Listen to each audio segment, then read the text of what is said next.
Sasa ndo nilikuwa nakuchapiaje. Imagine leo kuna dem fulani Daro. Amepotwa ananipea ma science man. Ma science. Sema wallahi. Wallahi bro, mimi hadi nikakaa kiketi ya mbele. Anakaa pia anakaa kwa kiketi ya mbele man. Leo ni sign. Hiyo ni sign man. Hiyo ni sign. Sasa kutendaje? Usiniulize kutenda aje. Wewe kwanza hii saa tu, mimi nataka nikupigie exile nimlete manzi. Roho safi yani ni Rada exile tena. Kuna video hapo hivyo sasa haitenda exile kwa nyumba yangu exile. Kwanza kuna rent wewe ulipi?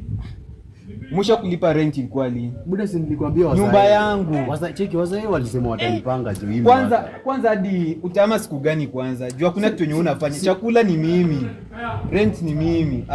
Hapo kwa exile naye. Si ndio nakwambia. Kia nikubali lakini kwanza utama siku gani? Si ndio nakwambia maana mzae wangu jo kuna venye alisema atanitumia pesa next week man nitahama. Next week mimi nakuachia kitu. Exile kwa nyumba yangu itaweza. Sio kwa msingi bro. Kuna date tena uchoyo bana. Huko msingi. Usinifuate. Wewe tafuta hapa ndio utafanyia mimi sitakujua. Bana si kuna kujua. Hizo makiva yangu ndapata aje bro? Wewe wajua sababu